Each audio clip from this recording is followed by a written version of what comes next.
Hello and welcome everyone. Thank you so much for tuning in. My name is Josephine Heston and I'm the Programs Associate here at CUE. Before we get started, I wanted to go over some quick procedural notes.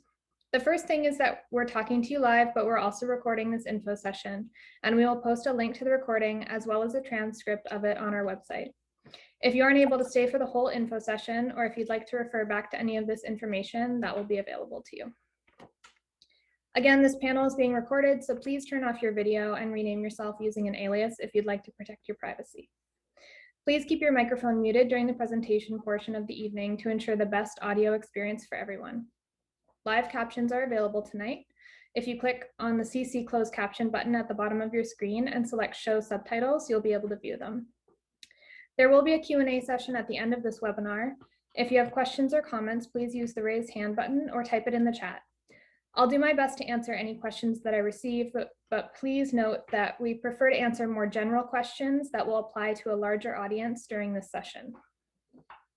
If your question is about your personal eligibility, or if it's otherwise very specific to your proposal, we ask that instead you email it to me at josephine@curartfoundation.org and I will get back to you.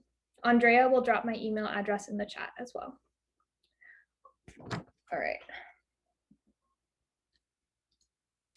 On our agenda today, first, we're going to talk about some tips and guidelines for the open call. Then we'll walk through some examples of successful past proposals. After this, we will look at sample budgets for the solo exhibitions open call and for the curatorial projects open call. And then we can open it up to any questions that we haven't addressed so far.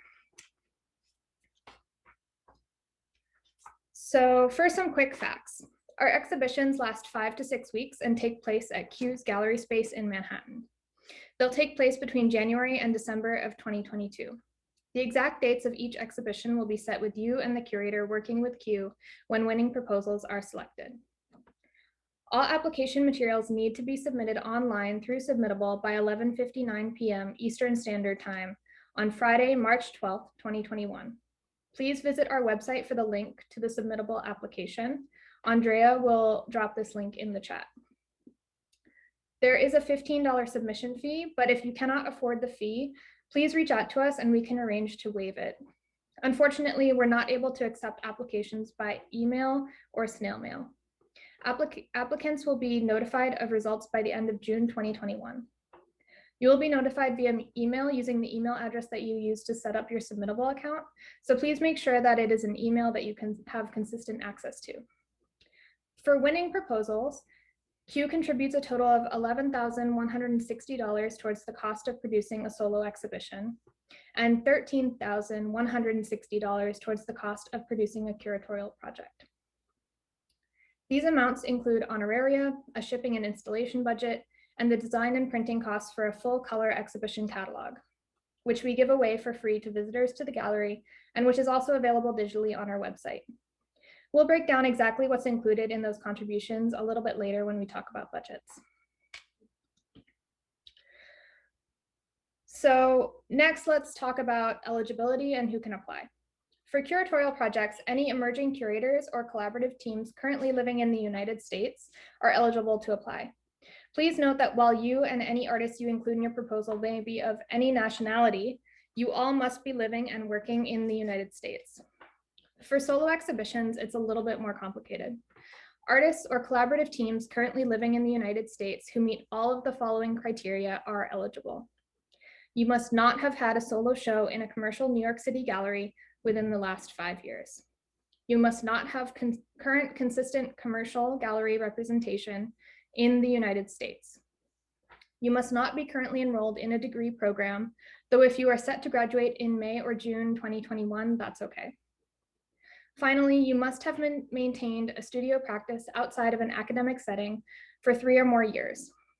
In order to assess this, we look at the dates of your work samples, as well as activities such as exhibitions, residencies, and awards. If you're applying as a collaborative team for a solo exhibition, this shouldn't be the first time that you're working together. You must demonstrate a minimum 2-year history of working as a collaborative team or artist collective, and the application should be completed under one name.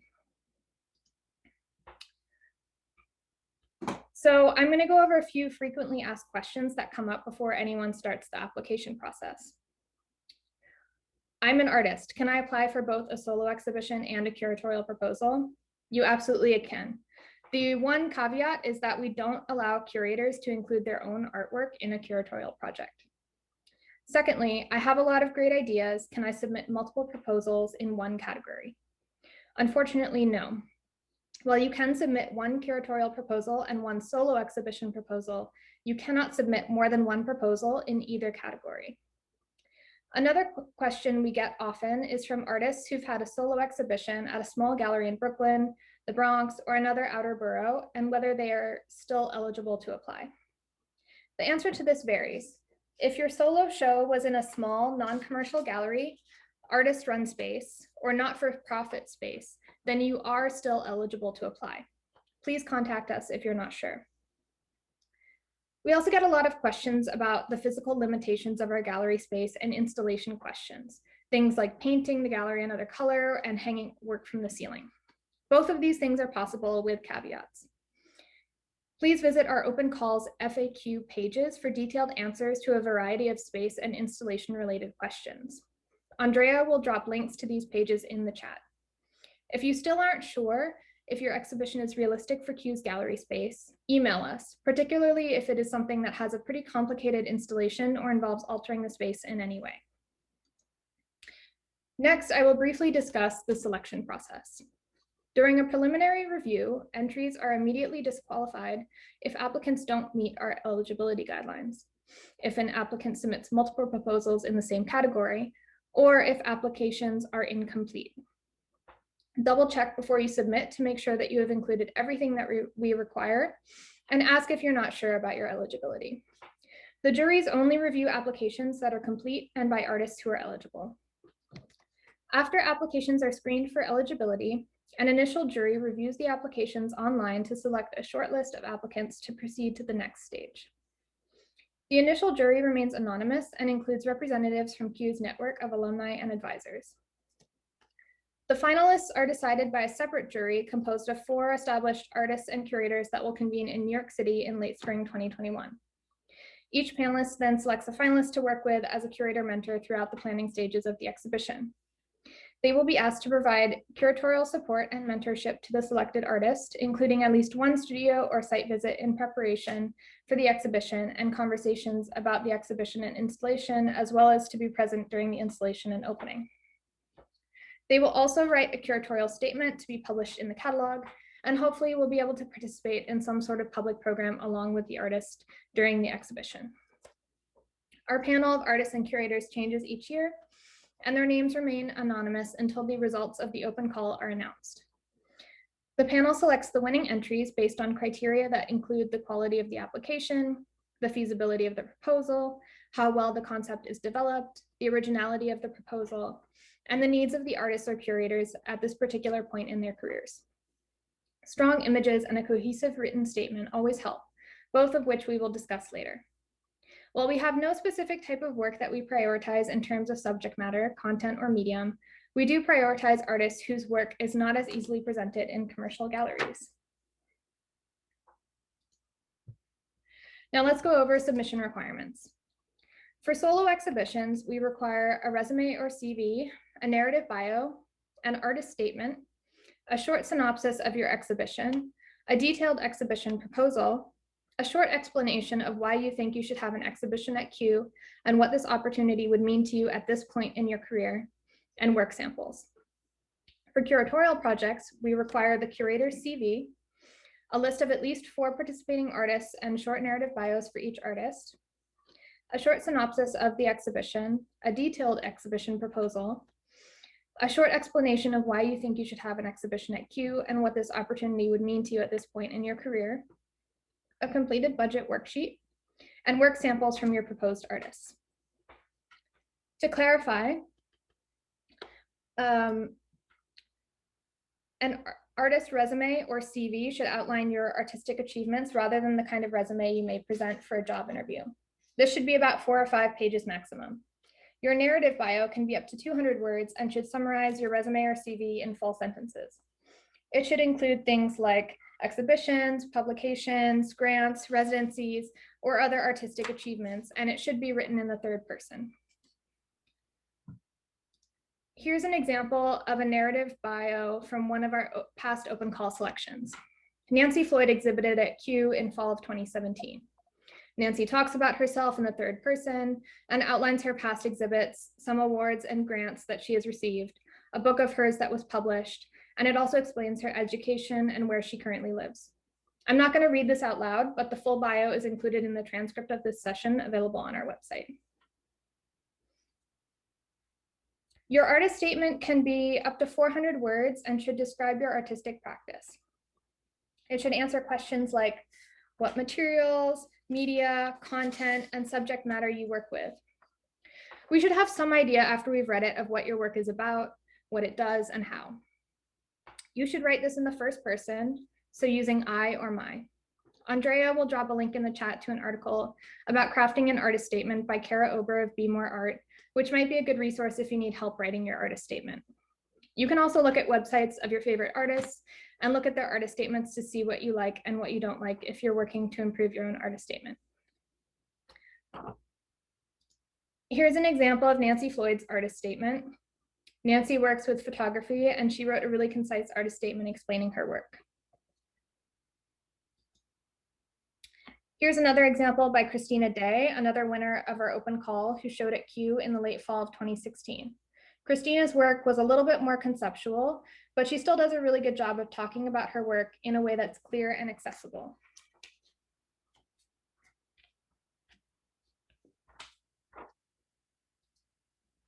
So next, the short exhibition synopsis should use up to 60 words. That's really short, so just 2 or 3 sentences explaining very concisely what is included in your exhibition. Here's an example by Nancy Floyd. She writes, I am proposing an exhibition of approximately 15 images from my self-portrait series, Weathering Time, along with video projections of all the 2,500 plus images. Each of the 15 images will contain between 2 and 90 self-portraits and range in size from 10 inches to 13.6 inches to 42 inches by 96 inches. This is very specific. You don't necessarily need to give us dimensions in inches, but what's really great about this is how concise it is and how I have a clear idea of what work is being included in the exhibition.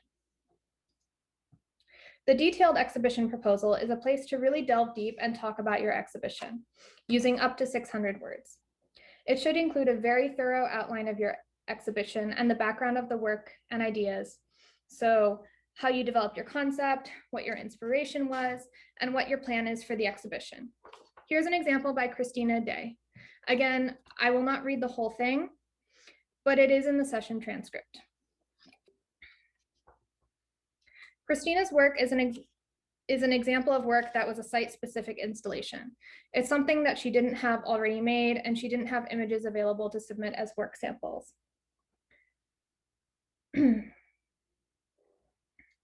is a question that we receive often.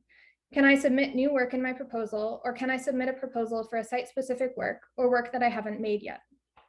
And the answer is absolutely yes. But then you have the challenge of describing and communicating very clearly what the work will be, convincing us that you can execute it, and submitting images of past works that will help illustrate your idea. Christina does a really great job of doing that. I've highlighted a few things here that I wanted to point out specifically. In the first paragraph, Christina talks about her inspiration for the work in a very narrative way. Right in the first paragraph, she situates her proposed work in the rear exhibition space of Q, which shows that she's thinking very specifically about our space. So we know that she's put a lot of thought into having her work shown here at Q. At the beginning of the next paragraph, she writes, in approaching the work in the center of the gallery, a visitor walks up to a large white-walled cube, roughly 14 feet wide by 22 feet long by 8 feet high, to approach a narrow gap in the walls through which is a tight cropped view of deeper inner space.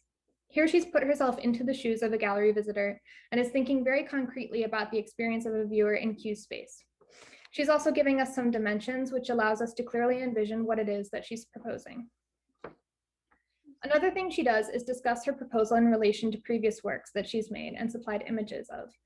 We'll look at her work samples later and point out that work, but this is a great thing to do, whether you're proposing existing work or new work, to let us know in the exhibition proposal how some of those work samples relate to the exhibition that you're proposing. Let us know. Is this a work that's going to be included in the show?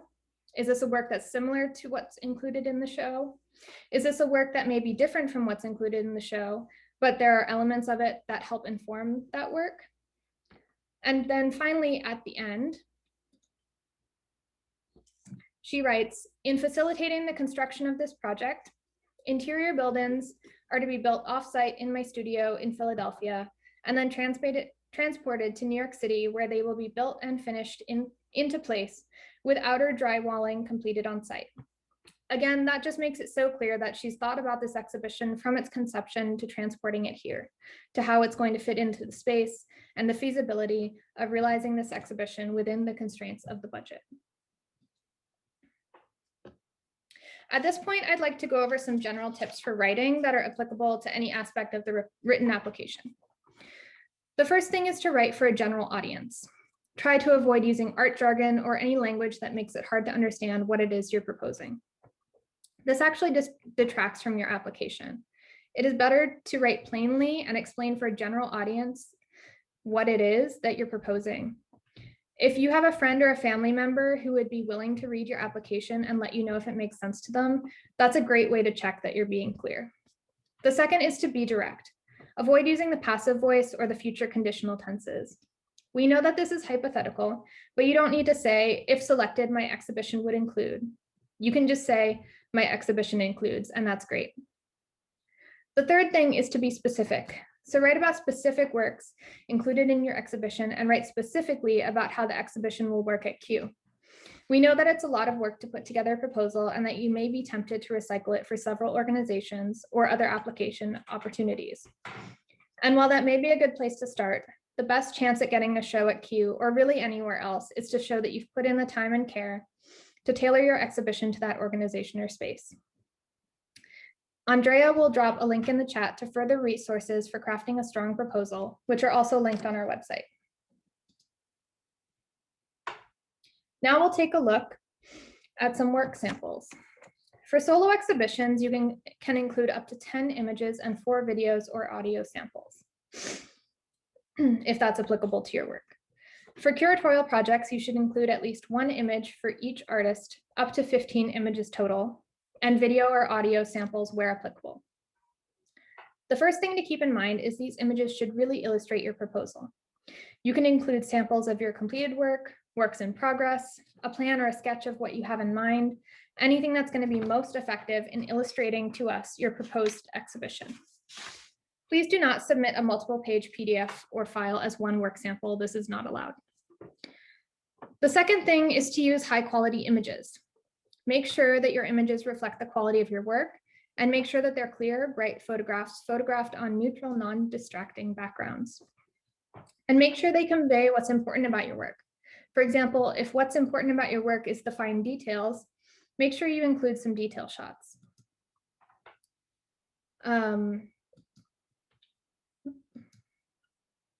So these are Christina Day's work samples. To clarify, the images on the screen were submitted as separate images. But just for the ease of viewing them now, I've thrown multiple images on each slide. This piece is the piece that she referenced in her detailed exhibition proposal called Shift Number 2. And this is the work that is most similar to what she was proposing. And so you'll see as I scroll through that she devoted 5 out of her 10 images to this work. This is a really smart thing to do, to think about what's going to be most effective in conveying your proposed work and making sure that your images center around that. So let's move on to the budget worksheet. This year, we will only be requiring curatorial project proposals to include a budget worksheet. Solo exhibitions will not be required to submit this information. Curators, please follow the budget worksheet instructions, which are included on our website and walk you through exactly how to fill out the budget in detail. Andrea will drop a link to these instructions in the chat. We ask that you submit your best, most realistic estimate for your expenses at this point in time. We understand and expect that things are going to change between now and the exhibition, and that's okay. So don't stress out too much. Just do your best in terms of estimating your expenses. If you come across a category that doesn't apply to you in your budget worksheet, just put a 0 or an N/A for not applicable, just to make sure that you don't miss any areas. When you're done filling out your worksheet, your total income should match your total expenses, so it should be a balanced budget. Because we get a lot of questions about what Q contributes to solo exhibitions, let's take a quick look at some solo exhibition budget guidelines. Again, this year we are not requiring solo exhibition applicants to submit a budget worksheet. So this is just for you to consider as you think about what would be feasible for your proposal. The first thing is exhibition income. Here we have Q's contribution. And the way that this breaks down is an artist honorarium in the amount of $5,000, an art shipping budget in the amount of $1,500 round trip, art installation fees of $960, hospitality is $200, and catalog printing is $3,500 for a total of $11,160. The artist honorarium is something that you can use as you wish to help cover production expenses or travel and things of that nature.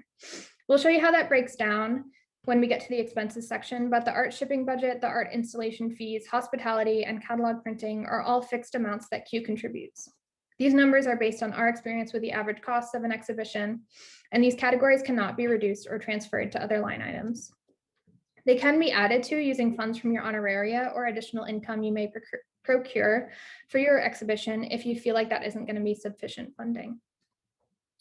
We encourage applicants to plan for their best, most realistic budget.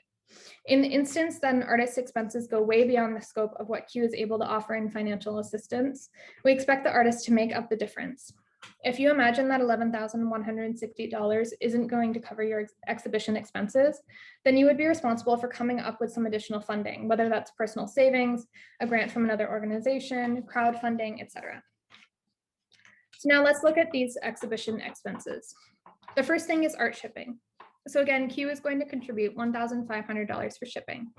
An example where $1,500 might not be adequate for shipping would be if you had a large scale sculpture that needed to be crated, if your work is very large or is traveling from really far away, etc. If you're not sure what shipping might cost, my recommendation is to contact some shipping services and request a quote. And really that's a great thing to do for any of your expenses that you're not sure about, including equipment, rental supplies, and travel. Just do some research on who can provide the services you need and get a quote, and then use that quote for budgeting purposes. Please note that international shipping is not permitted. Q's $960 towards art installation fees covers one art handler working for 2 days to install and 2 days to deinstall. We pay art handlers $30 an hour, so that's $240 for one art handler for 8 hours of work. If you feel like you might need an extra day or two or an extra art handler or two, you will need to include additional funding for that. For example, if you estimate that you will need an extra day of labor for a complicated installation, you will need to contribute $240 from the artist honorarium or additional income sources. Next is hospitality. Q contributes $200, which is the average cost of providing beer or wine for an exhibition opening. If you'd like something additional or something else for your exhibition opening, again, you can draw funding from your artist honorarium or from an additional income source to supplement that hospitality budget. Our next category is catalog printing, which is not an expense that can change. Q contributes a $3,500 printing budget for each exhibition catalog, including an exhibition essay as part of our art critic mentoring program. Catalog design and printing is organized entirely by Q and follows a seasonal template that cannot be altered. The printing budget does not include costs for catalog photography. Artists are responsible for providing Q with print-ready images for the catalog. Funding for the following items and services must be drawn from the artist honorarium or from your additional income sources. First is equipment rental. Q does have some equipment, things like a projector or TV monitors that we do have available to use for free, as well as some pedestals and basic installation supplies. So if you're going to include some tech equipment in your exhibition, you can find a list of the equipment we have on hand on the open call webpage, because that can help you cut down on your expenses. Andrea is going to drop a link in the chat to our gallery floor plan, as well as a link to the spreadsheet that contains our list of tech equipment, supplies inventory, and other gallery information. But if you need something that Q doesn't have, that you don't have, and that you may need to rent, this would need to be covered by your artist honorarium or additional income sources. Again, if you're not sure what that rental may cost, hop online, do some Googling, find some services or companies that rent out equipment, and reach out to them for an estimate of that cost. Supplies include the cost of any supplies you would need to produce and install artwork for the exhibition, such as art materials, packing materials, special hardware, plexiglass, and other materials for displays, etc. Q does not cover the cost of packing your work for transportation. Expenses in this category should be drawn from the artist honorarium or additional income sources. Q provides basic supplies for gallery installations, such as tools and standard hardware. The next category is travel. We do require artists to be at Q for the installation and opening of their exhibition, unless, of course, pandemic precautions prevent travel for non-local artists or anyone with health concerns. And when possible, to be here for the deinstallation, although that's less crucial. This category includes any foreseeable travel and lodging costs related to the exhibition. Funds should be drawn from the artist honorarium or additional income sources. For professional services, this category includes the cost of hiring any professionals to help you produce your project, such as a video or sound editor, a computer programmer, a carpenter, a shipping crate maker, a photographer, a framer, etc. Funds should be drawn from the artist honorarium or additional income sources. And finally, Q covers the design and printing of the catalog, but what we don't cover is catalog ready images. So if you need to hire a professional photographer to take images of your work to include in the catalog, that's an expense that should go on your professional services. If you do have questions about your budget, I would say the best thing to do is, again, refer to our budget guidelines listed in the resources section at the bottom of the open call pages on our website. That will walk you through each section of the budget in great detail. Andrea will also drop a link in the chat to a comprehensive breakdown of these expenses. So now let's take a look at a sample curatorial budget, which is similar, but the numbers are a little bit different. I'm going to move a little bit faster through this one since we went over quite a bit of relevant and applicable information when talking about the solo exhibition budget. So here at the top, we have the exhibition income that Q contributes for a curatorial project, which is $13,160. This breaks down to $2,500 for the curator honorarium, $2,500 for an artist fee budget to distribute to your exhibiting artists, and a $2,000 production budget. The rest of the numbers here are the same as for a solo exhibition, and like a solo exhibition, the following numbers are fixed and cannot be altered. $1,500 for round-trip art shipping, $960 for art installation fees, $200 for hospitality, and $3,500 for catalog printing. If you feel like these numbers are not going to cover your expenses, you can supplement things like shipping and art installation fees with your production budget or with additional income. You can use your curator honorarium if you'd like, though this is not something that is meant to be used in the same way as the artist honorarium to cover things like supplies or fabrication costs. These should come out of the production budget if possible. The curator honorarium is meant to be used mostly to cover curator travel and whatever else the curator wants to use that money for personally. So again, if $13,160 is not going to be sufficient to cover your expenses, please add to the additional income category income that's committed, meaning money that you've already received or you know that you will receive on time for the exhibition, or money that you haven't yet received as potential income. So here, let's say I've applied to the ABC Foundation grant, which, to be clear, is a fictional foundation for a grant in the amount of $1,500. This is not something I'm sure I'll receive, but I'm going to include it here for budgeting purposes in the additional income section. For total income, we'll add the total from the additional income to the total of Q's contribution for a total of $14,660. Moving down to exhibition expenses. Artist fees are going to include fees for all artists who are included in the exhibition, as well as the fees for any guest speakers or artists who might participate in panel discussions, workshops, or other events that you produce in conjunction with your curatorial project. Q adheres to working artists and the greater economy or wage guidelines to set the minimum amount for what we will pay artists and speakers.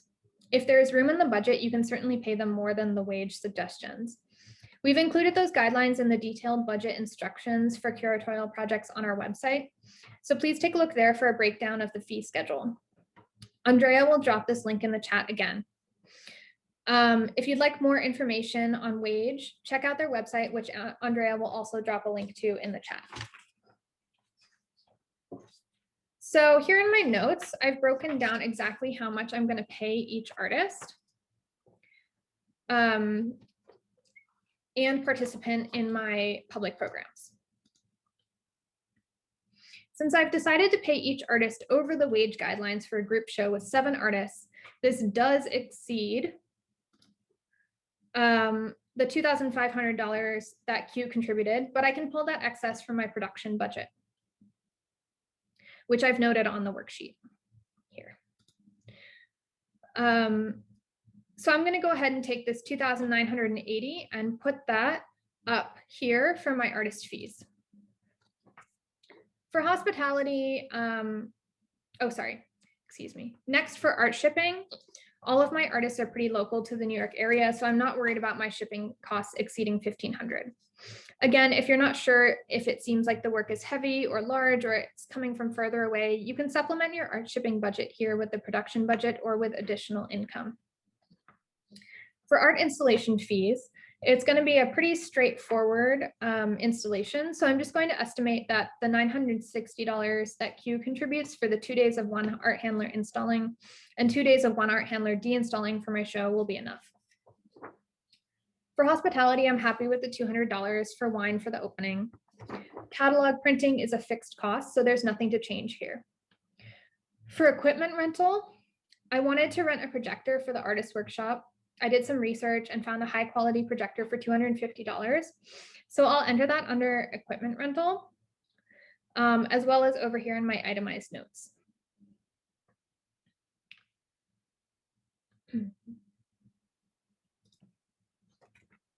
For supplies, I estimate I'll need $350 for hardware and other installation supplies. For professional services, I decided that I'd like to hire a carpenter to make a custom display for my exhibition, for which I got a quote for $715, and I've entered that here. Also here. So catalog photography or framing costs are other common examples of professional services that are commonly required for an exhibition. Anytime that you're hiring someone to help you with some component of your exhibition, that falls under professional services. And then under other, I want to have exhibition postcards to spread the word about this exhibit. I've done some research and it's going to cost about $235 to have those printed.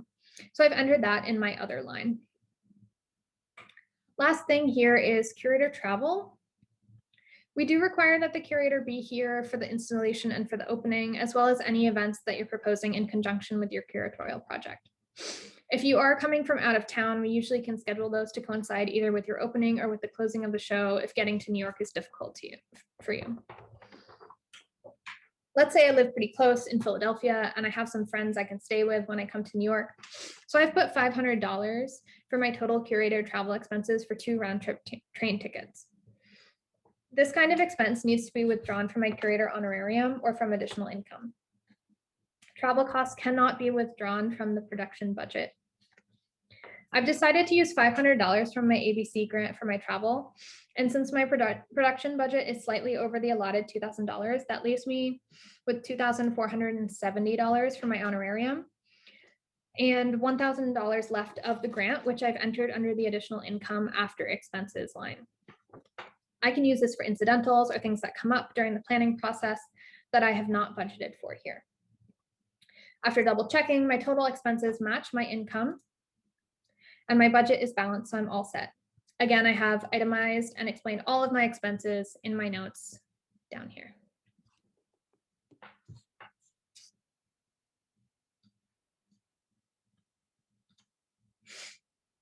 Okay.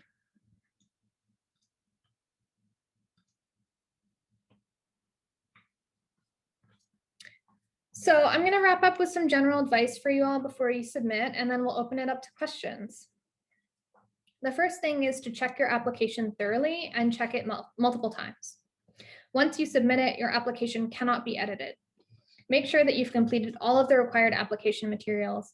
Make sure that your links work, that all of your work samples are attached, and that you've attached your budget worksheet and CV. My advice here would be to take a look at our website where we outline exactly what you need to include in your application. Work on your application in a Word doc or other document that you can save, and then just copy and paste into the submittable form so you don't run into any glitches with the site while trying to submit. The second thing is to get a second opinion on your application. If you have a friend or a family member who would be willing to read through your application and give you some feedback and let you know if they understand your proposal, that's also really helpful. The third thing is to plan ahead. We do receive a high volume of submissions the day before the deadline, and submittable can get a little overwhelmed. So if possible, submit early. The fourth thing is to ask questions. If you're not ready to ask questions now, you can email me at josephine@qartfoundation.org. Or if you have specific questions about your proposal, the budget, what's allowed in the gallery space, your eligibility, or how to submit the application. I will do my best to answer all of your questions as soon as I can, but again, please plan ahead. If it's the week of or the day of the deadline, I may be getting a lot of emails and might not get to them all before the deadline. Andrea will drop my email address in the chat as well. Lastly, we recommend coming by the space if you're local and able to do so. We do have the floor plans available on our website as well as photos and videos, but seeing the space and getting a feel for it in person is really helpful in thinking about your exhibition if you're able to do so. We're open Wednesday through Saturday from noon to 6 p.m. unless we are installing or deinstalling a show. So please check our website for gallery hours and visitor information. At this point, if anyone has any questions that I've not covered, or if there's something that I haven't fully explained, please say so in the chat and I'll do my best to address them. So I'm gonna take a look at some of the questions that have been submitted so far and start going over some of them.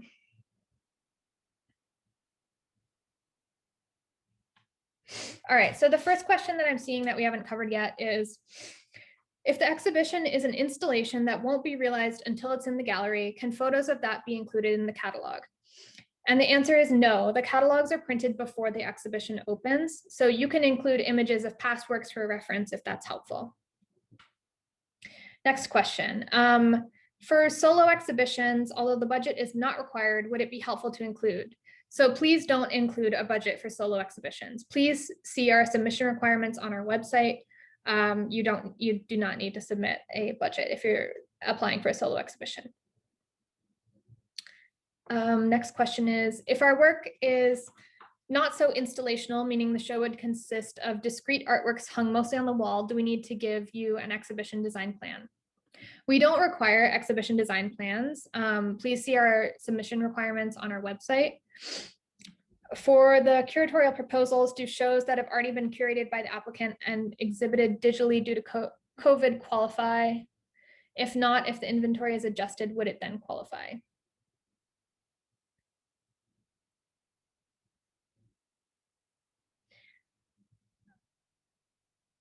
So if you are referring to, I guess I'm not sure what this one is referring to, so I'm going to come back to this one, or send me an email if you have a specific example that you're thinking of. For the exhibition catalog template, is there a fixed number of images required, or rather a fixed number of pages, but the number of images can vary per page? So the number of pages are fixed at 32, and we request 16 to 18 high resolution images, though the number of images is ultimately included in each catalog varies. For a curatorial proposal, can you have 3 participating artists instead of 4? No, we have a minimum of 4. Should all solo exhibition proposals include a plan for both the front and main galleries? Does the reception area have display space or just the 2 galleries? So you should think about how to use the full space. There is some space near the reception that you can use for display, but there are also a series of doors along the hallway and some shelving. So there's not a lot of space right at the reception, but the front and the main areas should be used for your exhibition. Can you include in-kind services, or does it always have to be monetary? I would just make a note on your budget if you do have in-kind services that you can receive, and then you don't have to include that cost. Can a curator propose a solo exhibition? No. All of the solo artists are paired with a curator mentor who selects their application from the open call, so we cannot have another curator submitting for for a solo show.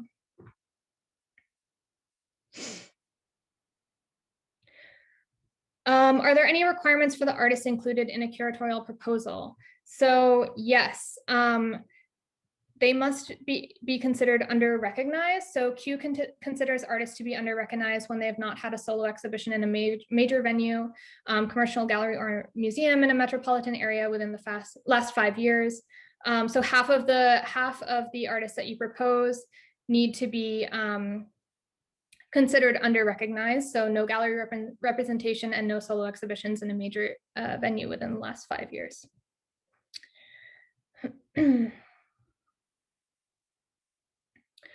So the next question is, can you detail how work samples can be submitted and why we can't submit a PDF with embedded links? We're reviewing, hundreds of applications, and we need to limit the number of samples that we're looking at, and we also don't want the system to glitch. So you need to stick with the limited number of work samples that we require. Okay, the next question is, I see there are two major, okay, I think we already answered this question. I see there are two major gallery spaces. Do most artists use the middle desk area wall for display purposes as well? You can, but the ceiling is rather low and there's not a lot of space in between the wall and the desk.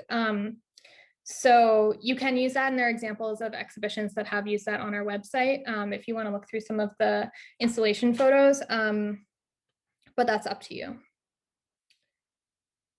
The next question is, I'm considering applying as an individual artist and as part of a collaborative group for a solo exhibit. Is that doable? So you can only submit one application per category. So no, you cannot submit an application for an exhibition as a solo artist and as a collaborative duo. So does Q give one solo exhibition, or is it granted to more than one artist? We select 2 to 3 applications from the open call every year. For the curatorial proposal, do the artists have to have confirmed participation in advance? I believe the answer is no, you do not. Lily, correct me if I'm wrong. Can a curatorial proposal include a co-curator? Yes, of course. Just submit the application under one name and include 2 CVs. Are there tables and chairs available for a public interaction element for a proposal? Yes, we have folding chairs, folding tables. What about if we sell work? So work can be for sale. Q will take a 25% cut from that sale to cover administrative costs, but the rest goes to the artist. If you want to see the space online, there is a link on the FAQ page that takes you to images and videos of the space. So if you're not able to come in, you can view that on our website.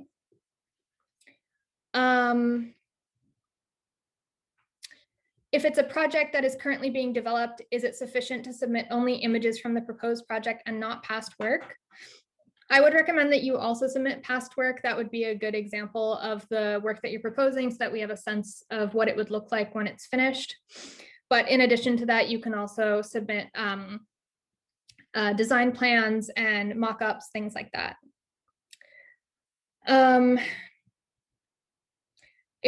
So yes, there is a floor plan available on our website if you scroll down to the bottom of the open call page. Is there a specific timeline that a solo show applicant is applying for? So all of these exhibitions would be in 2022. And your specific exhibition slot will be decided between you, your mentor, and Q after being selected. Is there insurance coverage? Yes, we have nail-to-nail insurance coverage for artwork. For a solo exhibition and as the exhibiting artist, can I help the Q contractors with the install, or are professional contractors only allowed to install? Yes, of course, you are welcome to help install your work. And in fact, we encourage artists to be present for the installation. Okay, I already answered that question. For the curatorial exhibition, can a proposed artist be a graduate student? That's a great question. Send me an email and we can take a look at what you're thinking about. Is art sold through the space? Yes, I answered that. 25% goes to Q. To what extent does the exhibition need to include new work? So artists have shown, past work with new work as well. It's just that the strongest applications will be those that are presenting new ideas or working towards a new project. And Q can help support that. So can a solo exhibition be a project facilitated by one artist, the work being collaboratively created by over 100 participants? This sounds a little complicated, so email us for more info and we can give you a better answer. How much notice do we get before we have to give you the images for the catalog? We go over everything we need from the artists and give them deadlines as soon as the show is confirmed. There's a minimum of 6 months between an exhibition being selected and when it's installed, so there's plenty of advance notice. Do you accept curatorial proposal of performance art? Yes, and we actually have an exhibition coming up this summer that's a curatorial proposal that was selected last year that has several performances included in the show. So you can take a look at that soon to get more information. Do artists title their solo shows? Yes, you can look at any of the exhibitions on our website to see how artists have titled their shows in the past. For solo exhibit, if part of the exhibit is an interactive installation and is not ready yet, or I don't have a visual for it, can it still be submitted? Yes, but just give us a sense through visuals and your writing of what that's going to look like, so we have a really clear picture and can understand what your proposal is imagining.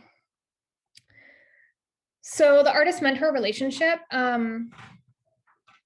So I think that can be addressed in the proposal under the section where you explain why you would benefit from this opportunity. The mentor works with the artist through studio visits and conversations to help them curate their show and develop the kind of thematic ideas. And they also help with things like press outreach or whatever else the artist might need. So that does vary from person to person. But generally they are helping with the curation and promotion and support for the exhibition. Can works previously exhibited elsewhere be included in the solo exhibition proposal? Yes, absolutely. You mentioned that artists cannot be current students. Does this mean only at the time of application? They're graduating in 2 months, so wouldn't be students at the time of the show. So that's fine as long as the artist has proven practice outside of an academic setting for at least 3 years. Again, if you are in school and graduating this spring, then you're still eligible. How many curatorial proposal applications do you typically receive for this open call? We usually receive about 50 to 100. Can we propose new body of work for the exhibition that has not been produced yet and includes sketches, drawings, or proposed works? Yes, but again, please include completed works for context as well.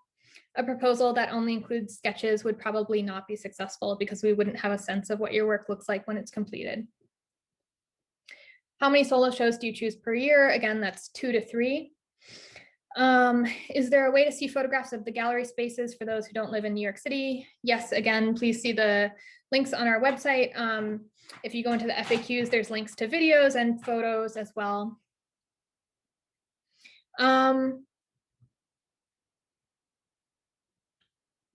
So let's see, how many applications did you receive last year? Last year, we received over 600 applications.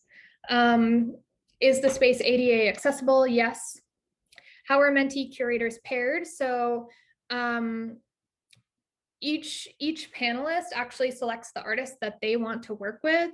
So after we've narrowed down the finalists, each mentor on the panel will select the artist that they want to work with, and then they develop that relationship. Notifications will go out at the end of June 2021. So again, the people who review the work, our staff, we have, we screen for eligibility, and then an initial jury reviews the applications and creates a shortlist, which then the panel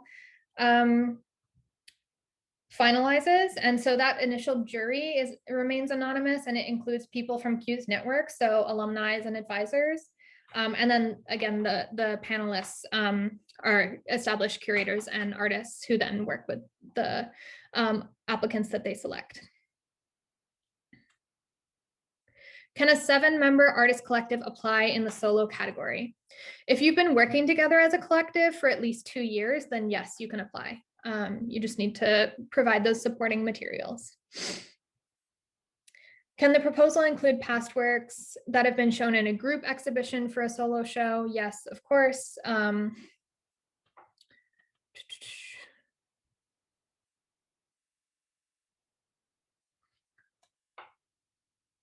For solo, do you have to submit examples of work from the past 3 to 4 years, or can they just be from the proposed project?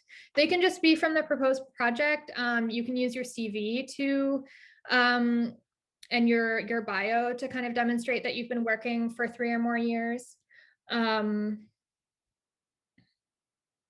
important is past exhibition and awards in your consideration of applicants? This is used more for things like understanding that you have 3 years of working experience, but we are considering, you know, who would really benefit from this opportunity, who would benefit from this platform, who wouldn't have the kind of space or support to produce an exhibition like this otherwise. So that does play a role in our final decision-making process.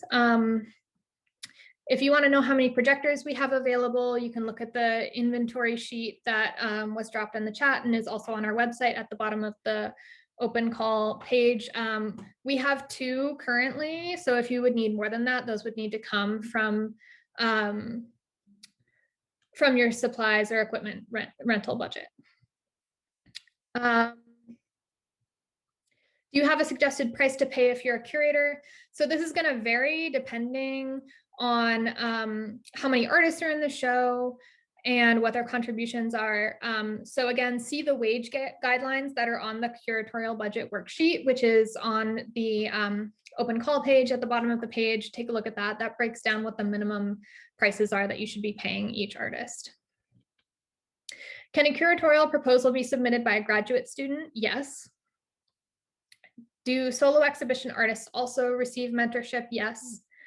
Can an artist propose a performative piece or reading as part of their solo exhibition? And can that be scheduled during the course of the exhibition? Yes. Can the curator be a student at the moment of applying or at the moment of mounting the exhibit? Yes, that's fine. If a curator is assisting in curating the exhibit, then does that mean that the work and the idea we are submitting will be reworked? That's a great question. So the proposal should be taken as a starting point. We expect that the exhibition proposal is likely going to change as you develop an approach in dialogue with your curator mentor. So the strongest proposals are those that are flexible and have room for growth. And as such, an exhibition that's been shown elsewhere will not be considered as strong of an application as one in which the artist is seeking to build upon previous work or take their work in a new direction. So additionally, the proposal should demonstrate that the artist can plan and execute an exhibition with a clear concept rather than just presenting disparate works. Does Q do marketing, or is that up to the artist? We do we have a press list and we do all of the marketing for our exhibitions. Let's see. If you have a few years gap in your resume, will that be bad? That's totally fine. It's just 3 years altogether that we're looking for that you've been working. And this is just making sure that people, have an established practice. Is there a minimum number for selected works in the solo exhibition? No. Let's see. Does working with an online gallery count as representation? So this is a tricky one. If you're listed on their artist roster, then it counts as representation. But if you're talking about a virtual exhibition, then we're not going to be counting those as something that would make you not eligible to apply. So I know a lot of people had virtual exhibitions this year with commercial galleries or like an online showcase or something like that. If that is the case, that will not disqualify you. Only in-person exhibitions will. How have artists benefited from a solo show at Q in the past? They've had exposure in New York City, especially for artists who are based outside of the city, exhibition reviews, gallery representation, and extended relationships with their mentors. How many public programs are required? You should plan to do at least one. This is a great way to engage our community and get the word out about your work. And I think that that's about all of the questions that we received. If you have any more, you should feel free to email me and I'll answer them. We're also going to post the recording of this webinar on our website afterwards, so you'll have that available to reference, and also the transcript is already posted on the website. So if you want to refer to anything that I've said before, you're welcome to find that. And otherwise, thank you all for joining us today, and good luck with your applications. Again, the deadline is March 12th, 2021 at 11:59 p.m. Eastern Time on Submittable. Good luck and thank you guys so much. Bye.